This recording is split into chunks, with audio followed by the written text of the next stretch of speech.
جی السلام علیکم ورحمۃ اللہ وبرکاتہ۔ آج ہم انٹرویو کریں گے ہمارے بھائی وقاص صاحب کا، جو کہ اسلام آباد پاکستان سے ہیں۔ تو وقاص صاحب اپنا تعارف دیں، آپ کون، آپ کا نام کیا ہے، یعنی کہ پورا نام، آپ کس ایج گروپ کے ہیں، کیا کرتے ہیں، پہلے کس فرقے میں تھے اور اب کس فرقے میں ہیں۔ جی السلام علیکم ورحمۃ اللہ وبرکاتہ۔ جی میرا نام محمد وقاص ہے اور میں پیشے کے لحاظ سے ایک سافٹ ویئر انجینئر ہوں، اور میرا جو ایج گروپ ہے وہ 28 ایئرز ہے۔ پہلے جو ہے وہ میں بریلوی فرقے سے بلانگ کرتا تھا، لیکن اس ٹائم پہ بھی میں خود کو صرف اور صرف مسلم کہنا ہی پسند کرتا تھا، اور ابھی الحمدللہ میں صرف اور صرف مسلم ہوں۔ جزاک اللہ خیرہ۔ جی ماشاء اللہ۔ تو وہ کیا ایسی بات تھی جس نے آپ کو اس بات پر مجبور کر دیا کہ آپ نے بریلویت کو چھوڑ دیا؟ بریلویت میں آپ نے ایسا کیا دیکھا کہ جس کی بنا پر آپ کو انہیں چھوڑنا پڑا؟ جی میں نے یہ جب کرونا وائرس آیا تھا تو اس ٹائم پہ ہمیں کمپنی وغیرہ سے چھٹیاں مل گئی تھی، اور میں جاب لیس تھا، تو گھر میں بیٹھ کے یوٹیوب پہ میں جابز وغیرہ کے حساب سے سرچنگ کرتا تھا، اور باقی جو ہے نا ویڈیوز وغیرہ دیکھتا تھا۔ تو ادھر ایک دن مجھے انجینئر محمد علی مرزا صاحب کی ایک ویڈیو ملی، جس میں وہ یہ لکھتے تھے بھائی، کوئی اس قسم کی ویڈیو تھی بھائی، کیا جو ہے وہ کوئی بزرگ تھا، اس کے بارے میں لکھا ہوا تھا کہ کیا فلاں بزرگ نے یہ کام کیا تھا یا نہیں کیا تھا، یعنی کہ آپ مثال کے طور پہ اس طرح لے لیں بھائی، کیا فلاں بزرگ نے اللہ پاک کو دیکھا تھا یا نہیں دیکھا تھا۔ اور پھر اس قسم کی اور بھی ان کی ویڈیوز تھی بھائی، کیا جو ہے وہ قیامت والے دن نبی پاک صلی اللہ علیہ وسلم جو ہے اپنے گناہ گار امتیوں کی حفاظت کریں گے یا نہیں، اور کون سا فرقہ جنت میں جائے گا، اور اس قسم کی جو ویڈیوز تھیں وہ میں نے دیکھنا شروع کی۔ انجینئر مرزا صاحب کی جو ویڈیوز تھیں وہ میں نے دیکھی، تو اس کی وجہ سے جو ہے نا، جب مجھے یہ بابوں کی سٹوریز وغیرہ پتہ چلی بھی انہوں نے کتنے کتنے بلنڈر کیے ہوئے ہیں، تو اس کی وجہ سے میں جو ہے وہ کنورٹ ہونا شروع ہو گیا، اور الحمدللہ آہستہ آہستہ میں کنورٹ ہو گیا۔ جی بالکل، میرا اگلا سوال ہے، تو جب آپ نے اپنا فرقہ چھوڑا تو آپ کو سب سے پہلے کیا پریشانی آئی سامنے؟ آپ کے گھر والوں کی طرف سے، آپ کے دوستوں کی طرف سے، آپ کے پڑوسیوں کی طرف سے، یا دیگر اور لوگوں کی طرف سے سب سے زیادہ پریشانی کیا آئی آپ کے ساتھ؟ جی گھر والوں کی طرف سے تو کوئی خاص پریشانی نہیں آئی، لیکن جو اپنے محلے والے تھے، خاص کر کے جو میرے قریبی رشتہ دار تھے جیسے میرے ماموں اور چاچو وغیرہ، تو ان کو جب میں نے تبلیغ شروع کی ان کے ساتھ، تو اپنے جو میرے چچا تھے ان کو میں نے کہا کہ آپ جو ہے ان پیروں فقیروں پر اتنا بلیو کرتے ہیں، اور آپ کا یہ خیال ہے کہ یہ آپ کو جنت میں لے کر جائیں گے، تو میں نے ان کو کہا کہ حضرت ابوبکر اور حضرت عمر تو جو ہے ان کو دنیا میں بشارت ملی ہوئی تھی، لیکن وہ پھر بھی روتے تھے، اور آپ کے بزرگ جو ہے وہ آپ کو جنت میں لے کر جائیں گے۔ تو وہ کہتے تھے جی ان کا ایمان بہت زیادہ تھا، تو اس وجہ سے وہ جو ہے روتے تھے، تو اس قسم کی باتیں وہ کرتے تھے، آگے سے غصہ ہو جاتے تھے۔ اور دوسرا جو ایشو بنا وہ یہ بنا کہ میرے اپنے جو ماموں تھے انہوں نے جی محلے میں یہ چیز پھیلا دی کہ یہ جو ہے اب گمراہ ہو گیا، تو اپنے بچوں کو اس سے بچا کے رکھنا، نہیں تو یہ ان کو بھی گمراہ کر دے گا۔ اور انہوں نے جو ہے مطلب ان کو صحیح غصہ چڑھا بھی یہ کیوں کنورٹ ہوا ہے، اور اس قسم کی چیزیں جو فرقہ پرست بندہ کرتا ہے، تو انہوں نے اس قسم کی چیزیں شروع کر دی۔ خود پرسنلی مجھے اپنے گھر سے میرے فادر نے یا میری مدر نے مجھے کچھ نہیں کہا، ان کی طرف سے مجھے کوئی مسئلہ نہیں آیا۔ اپنے جو قریبی رشتہ دار تھے ماموں چاچو، ان کی طرف سے تھوڑے بہت مسائل ہے۔ جی تو کیا آپ رفیع الدین کے ساتھ نماز پڑھتے ہیں یا نہیں پڑھتے ہیں؟ اگر پڑھتے ہیں تو پھر مسجد کی طرف سے بھی کوئی آپ کے خلاف کوئی بات اس طرح کی نہیں ہوئی؟ جب مسجد میں دیگر لوگ نماز پڑھتے تھے تو انہوں نے یہ تعجب کیا کہ آپ رفیع الدین سے نماز پڑھتے ہیں، تو اس طرح کی کوئی بات ہوئی؟ جی الحمدللہ میں رفع الیدین کے ساتھ ہی نماز پڑھتا ہوں۔ اصل میں جو میرے رشتہ داروں کو مسائل جب بنے وہ اس وجہ سے ہی بنے کہ میں نے رفع الیدین کے ساتھ نماز پڑھنا شروع کی، تو اس سے ایک خاموش تبلیغ شروع ہو گئی، اور پھر جو ہے کار میں بھی ویسے میں نے پھر جو ہے نا یہ چیزیں شروع کر دیں کہ یہ کوئی کچھ نہیں کر سکتا، اور آپ کا قبروں پر جاتے ہیں اور اس قسم کے آپ کے بلیفس بنے ہوئے ہیں، تو جب میں نے نماز شروع کی مسجد میں تو اس وقت سے جو ہے نا لوگ میرے خلاف ہونا شروع ہو گیا، اور کوئی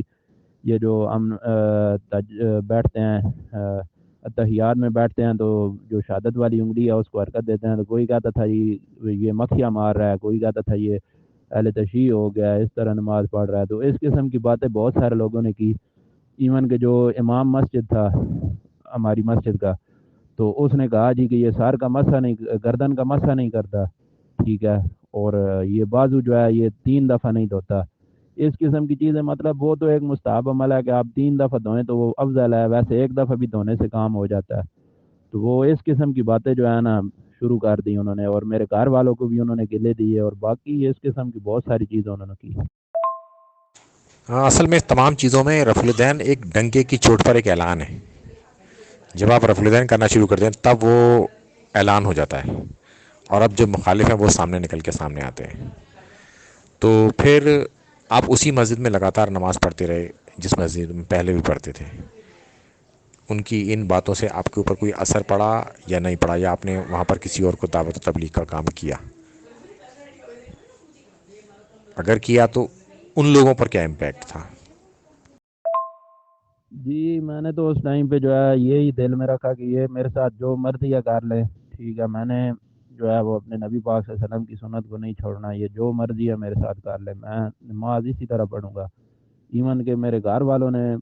فورس کرنا شروع کیا، والدین نے کہا، لیکن میں نے کہا بھائی میں نے نماز پڑھنی ہے تو اسی طرح ہی پڑھنی ہے، اور میں نے پھر پڑھی نماز، اور الحمدللہ کسی نے میری طرف غصے سے دیکھتے تھے، ایون کہ میرے جو ماموں تھے انہوں نے بھی آ کے جی میرے ساتھ بات کی کہ آپ نے یہ کیا شروع کر دیا۔ میں نے آگے سے بات کی، کیا کیا ہے میں نے، نماز پڑھتا ہوں بس، اس طرح کرتا ہوں، اور کیا میں نے کرنا ہے۔ اور پھر تبلیغ میں نے جو ہے جو تھوڑے سنسیئر بندے تھے ان میں تبلیغ شروع کی، اپنے جو دوست وغیرہ تھے ان کے اندر میں نے پہلا جو ٹاپک رکھا وہ رفع الیدین نہیں رکھا، ان کے اندر میں نے پہلا ٹاپک جو رکھا وہ توحید رکھا، کیونکہ وہ سارے قبر پرست ہیں۔ تو میرا جو مین ٹارگٹ تھا وہ یہ تھا کہ ابھی بھی یہی ہے کہ ان کو قبر پرستی سے کسی طریقے سے نکالنا ہے، اور ایک دفعہ جب یہ قبر پرستی سے نکل گیا تو پھر جو ہے نا باقی چیزیں ان کی کلیئر ہوتی جائیں گی۔ تو اس قسم کا میں نے ہلکا پھلکا کام کیا ہے قبر پرستی سے نکالنے کے لیے، اور الحمدللہ جو ہے اللہ پاک کا شکر ہے کہ کچھ نہ کچھ اثر ہو رہا ہے، اور اللہ پاک سے امید ہے کہ جو ہے نا مزید بھی بہتری آئے گی۔ جی ماشاء اللہ، یہ ضروری ہے۔ اصل میں شرک بڑا سینسیٹیو ایشو ہے، اگر اس سے آپ لوگوں کو نکال لیں تو یہ بھی بہت بڑا اچیومنٹ ہوگا۔ اب میں جاننا چاہتا ہوں کہ کبھی آپ نے کبھی زندگی میں کوئی مناظرہ کیا کسی کے ساتھ، اور اس مناظرے کا کوئی فائدہ ہوا آپ کو یا دیگر لوگوں کو؟ السلام علیکم ورحمۃ اللہ وبرکاتہ۔ جی مناظرہ تو میں نے اس طرح کچھ نہیں کیا ہے سچ، کیونکہ مناظرہ میری فیلڈ نہیں ہے۔ میں جو ہے بس یہی کرتا ہوں کہ دلائل وغیرہ کوئی ہلکے پھلکے دیتا ہوں، اگر کسی کو قبول ہو تو وہ ایکسیپٹ کر لیتا ہے۔ میں اصل میں ایک دفعہ اس طرح ہوا تھا، بھائی مناظرہ تو میں نے نہیں کیا تھا، لیکن فیس بک پر ایک مولوی تھا، تو اس نے جی ایڈ لگایا ہوا تھا، وہ بریلوی تھا، تو اس نے ایڈ لگایا ہوا تھا جی کہ اگر کسی نے قرآن پاک کی تعلیم حاصل کرنی ہے تو وہ آ جائے جی ہمارے پاس، ہم اس کو قرآن پاک کی تعلیم دیں گے۔ تو میں نے کہا بھائی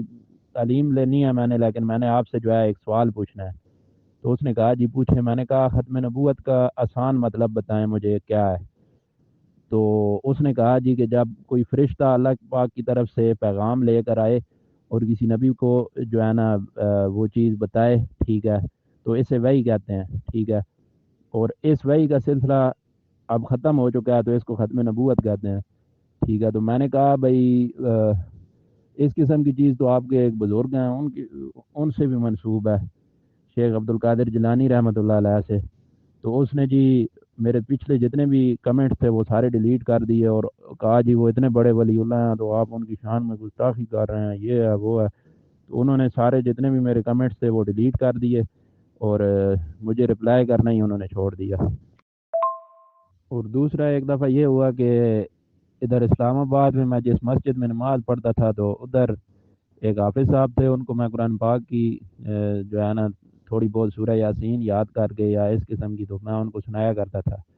تو ان کے ساتھ ایک دن جی غیب پر بات چیت ہو گئی، مسئلہ غیب پر۔ تو انہوں نے کہا جی کہ شیخ عبد القادر جیلانی جو ہیں وہ جب اپنی ماں کے پیٹ میں تھے تو انہوں نے جو ہے وہ قرآن پاک یاد کر لیا تھا، تو جو انہوں نے غیب کی چیزیں منسوب کی ہوئی ہیں ان کی طرف وہ ساری بیان کرنی شروع کر دیں۔ تو میں نے کہا جی کہ غیب کا علم صرف اللہ کو ہے، قرآن پاک میں نے ان کو بتایا، قرآن پاک سے حوالہ دیا ہے حدیث شریف سے کہ عائشہ صدیقہ سلام اللہ علیہ کا فرمان ہے کہ جو یہ کہتا ہے کہ نبی پاک صلی اللہ علیہ وسلم کو غیب کا علم تھا تو وہ اپنا ٹھکانہ دوزخ میں دیکھ لے۔ تو یہ حدیث جب میں نے ان کو بتائی تو اگلے دن جو ہے صبح کی نماز میں نے ادھر مسجد میں پڑھی تھی، تو نماز جب میں پڑھ کے آیا تو واپس جب اپنے روم میں آیا تو وہ بھی پیچھے پیچھے پہنچ گیا اور آ کے میرے دوستوں کو کہا کہ ان کو سمجھائیں، یہ ہماری مسجد میں نماز پڑھنے آتے ہیں، ہم ان سے یاسین سنتے ہیں، اٹس اوکے، مزید ان کو کہیں کہ یہ ہمارے ساتھ بحث نہ کیا کریں نہیں تو مسئلہ کریٹ ہو جائے گا۔ تو اس قسم کی یہ دو چیزیں ہوئی ہیں، باقی تو اس قسم کی چیزیں نہیں ہوئی۔ جی بالکل، ماشاء اللہ آپ نے بڑا اچھا کام کیا۔ اصل میں جو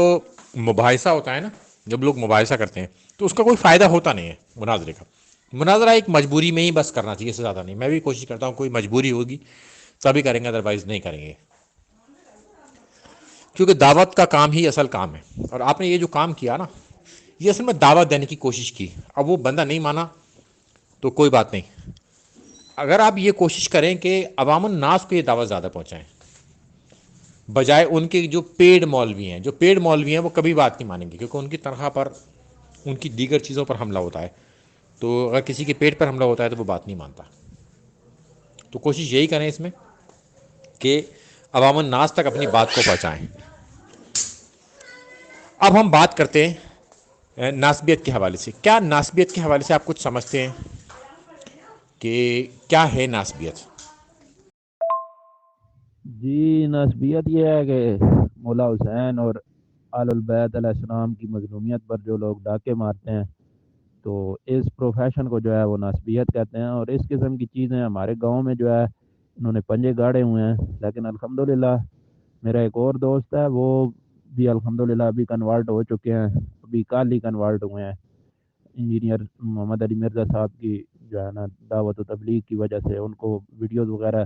وہ دیکھتے تھے تو الحمدللہ اللہ پاک نے ان کو ہدایت نصیب کیا، وہ بھی کنورٹ ہو گئے ہیں۔ تو ہم دو ہیں، اور ابھی میں نے اپنے اس دوست کو بولا ہوا ہے کہ بس ہم نے جو ہے نا ان کو ڈاکے نہیں مارنے دینے اپنے نبی پاک صلی اللہ علیہ وسلم کی مظلوم والے بیت کے حق پر، اور اس کے خلاف جو ہے وہ میں پوسٹیں وغیرہ بھی کرتا رہتا ہوں، اور الحمدللہ جو ہمارے گروپ کے اندر اہل حدیث ہیں ان کے ساتھ بحث و مباحثہ بھی ہوتا رہتا ہے، اور اس قسم کی چیزیں کافی ہوتی رہتی ہیں۔ تو نسبیت جو ہے اس نے پنجے گاڑے ہوئے ہیں، بس کیا کریں نسبیت کا، ان لوگوں کو ہضم نہیں ہوتی، اپنی ماموں جان جو ہے نا ان کی جو ہے نا یہ شان میں گستاخی برداشت نہیں کر سکتے، لیکن اب جو کچھ انہوں نے کیا ہے تو وہ تو ڈنکے کی چوٹ پہ بیان ہوگا، کیونکہ وہ نبی پاک صلی اللہ علیہ وسلم کی حدیث ہیں، اب ان کا تو انکار نہیں کیا جا سکتا، وہ تو بیان ہوگی، ڈنکے کی چوٹ پہ بیان ہوگی، کوئی روک سکتا ہے تو روک کے دکھائے۔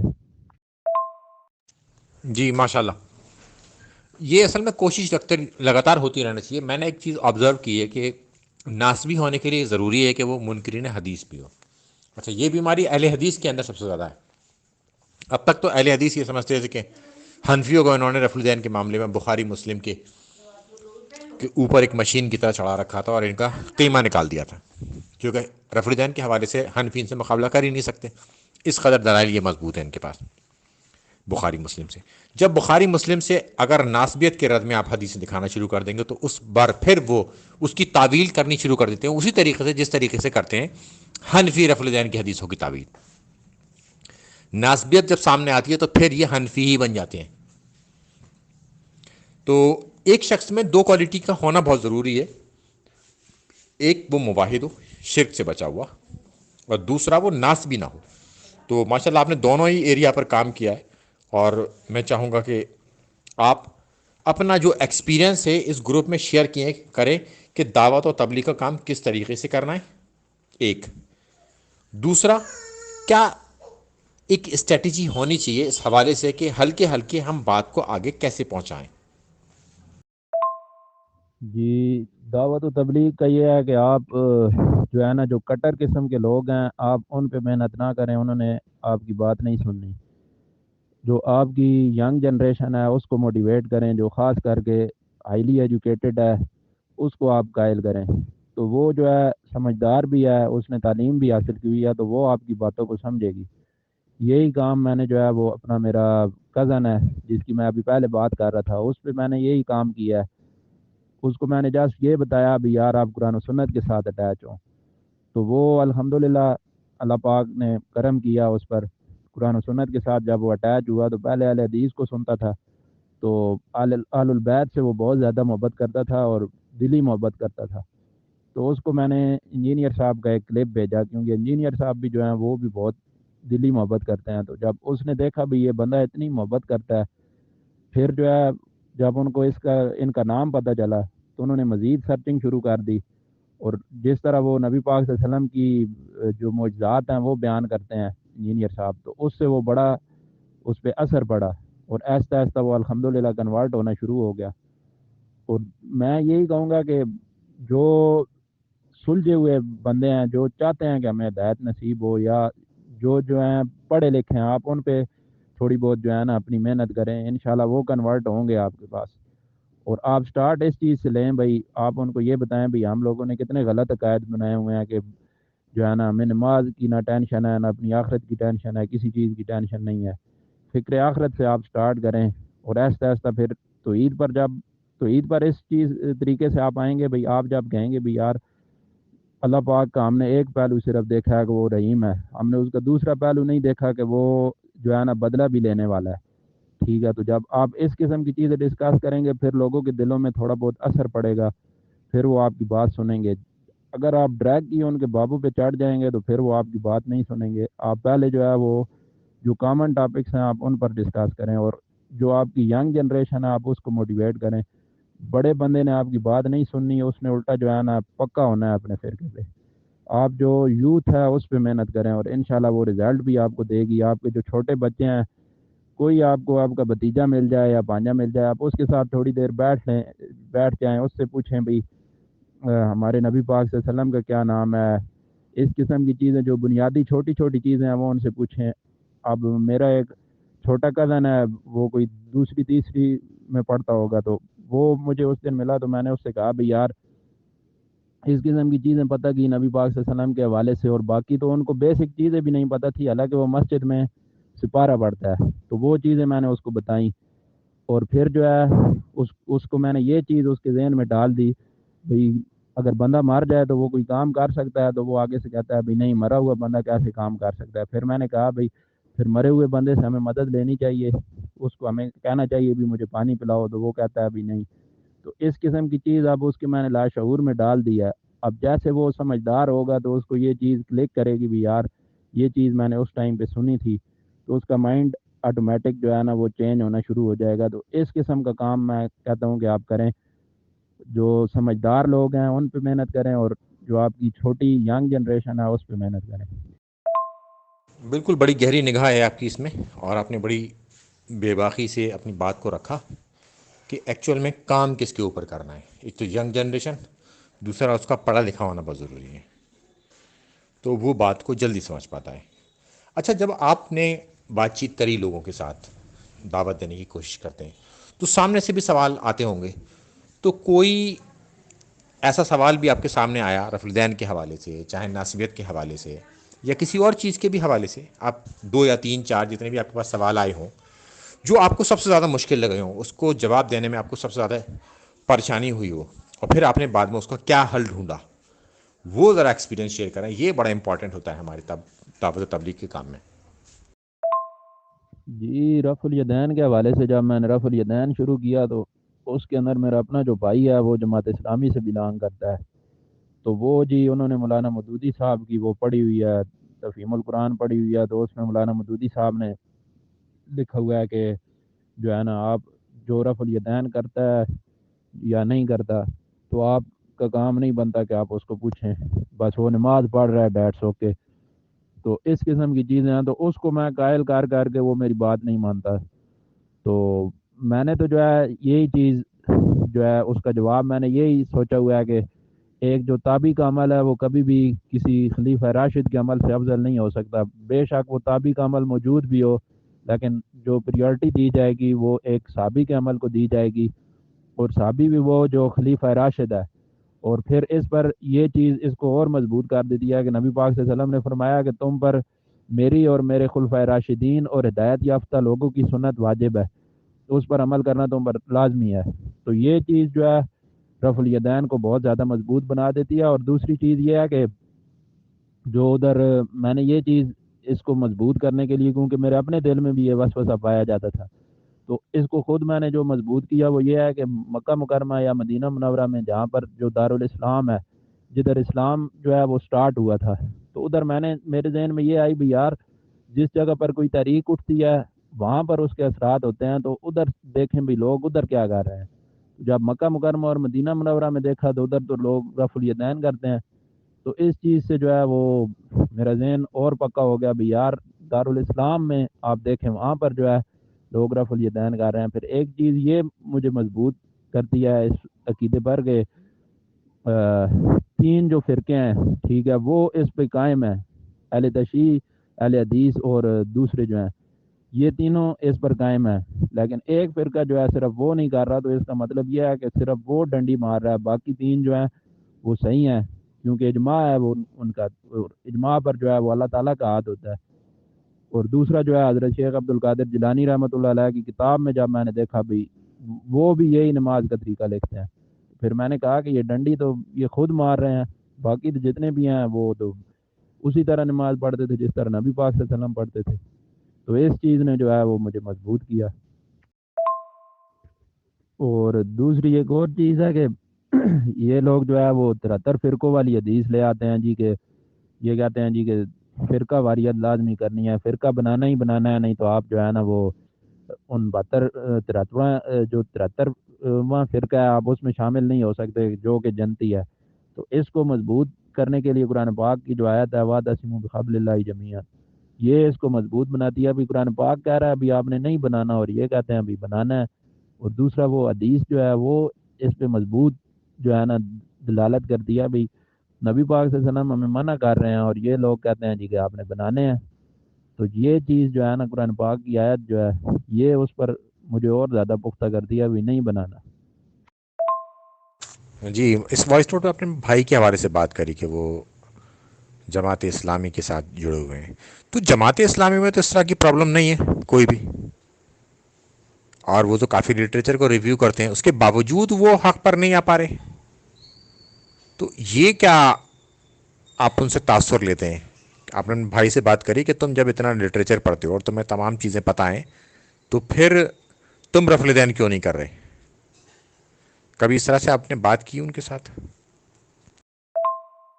جی ڈاکٹر صاحب وہ یہی کہتے ہیں کہ جو ہے نا نماز جو ہے وہ دل کے تقوی کا نام ہے، آپ کے اندر تقوی کتنا ہے بس وہ چیز جو ہے نا میٹر کرتی ہے، نماز میٹر نہیں کرتی. اس میں اصل جو میں قصوروار سمجھتا ہوں وہ جو ہے یہ جو ہیں ڈاکٹر اسرار صاحب یا مولانا مودودی صاحب، میں ان کو سمجھتا ہوں بھی انہوں نے اس چیز کو ضروری کیوں نہیں بولا.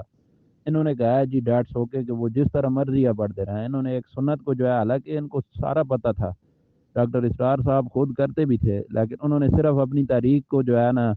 مضبوط کرنے کے لیے کہ دیوبندی جو ہیں وہ ہمارے ساتھ شامل ہو جائیں، تو ان کو ساتھ ملانے کے لیے انہوں نے اتنی بڑی سنت کو جو ہے نا سائڈ پہ کر دیا. خود وہ رفع الیدین کے ساتھ نماز پڑھا رہے ہوتے تھے،